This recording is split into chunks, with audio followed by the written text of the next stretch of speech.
inta badan wasiir alcadaala hadalkii gabagabeeyey oo wax badan ka soo hadlay allah barakeeyo waa u mahadcelinayaa xaqiiqiyan cid kasta oo arrintan dadaal ka geysatay oo dowladda federaalka ee ugu horrayso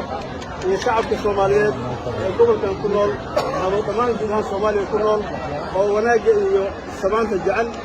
waxaan rabaa inaan reer badaxaawo iyo dhammaan ummadda soomaaliyeedba u sheego go'aankan aan qaatay asliyan wuxuu kow ku salaysan yahay in shacabkayga soomaaliyeed oo saddex arrimood ay iskugu darmatay oo ilaahay laga magan galo oo ay kow tahay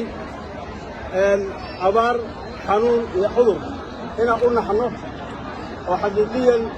aan u qaadanno wax kasta oo qaraaraa oo aanna qaadan karin aan u laqno wax kasta oo aanna ku faraxsanayn aan isku gelino aan qaadanno inaan ku faraxsanaanno say shacabkaygu u faraxsanaadaan siday maanta ugu faraxsan yihiin oo ilaahayay ka muuqato biidni illaahi tacaalaa waxaan rabaa inaan idiin xaqiijiyo ma maqli doontaan mana arki doontaan mana dhici doonto insha allahu colaaddii gobolkan geda ka jirtay oo u dhexaysay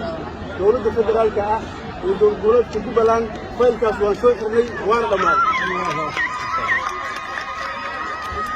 waxaan ugu talagalnay inaan guud ahaan ummadda soomaaliyeed oo ugu helino gaar ahaan ummadda gobolka degana oo ugu helin sababtoo ah soomaaliya dad gudbaysan muddo badan qarannimo iyo burbur ku jiray ay dhacday in dowladdiisuna ay tahay hadda mid urdun ah oo tillaabaqaad ah oo u baahan in la wanaaggeeda iyo horumarkeeda laga shaqeeyo ummadda soomaaliyeedna inta badan ay noqdeen oo madaxda dalka oo shariirka socda aad arkayseen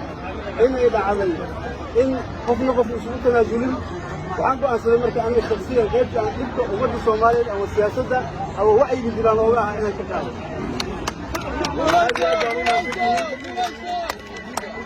waxaana qaadanaynaa insha araxmaan shacabkayga waa shacab nabadeed gabar ahaana gobolkan dadka ku nool waa shacab reer jubbaland waxaan qaadan doonaa jubbaland aan lagu khilaafsan laysku khilaafsanay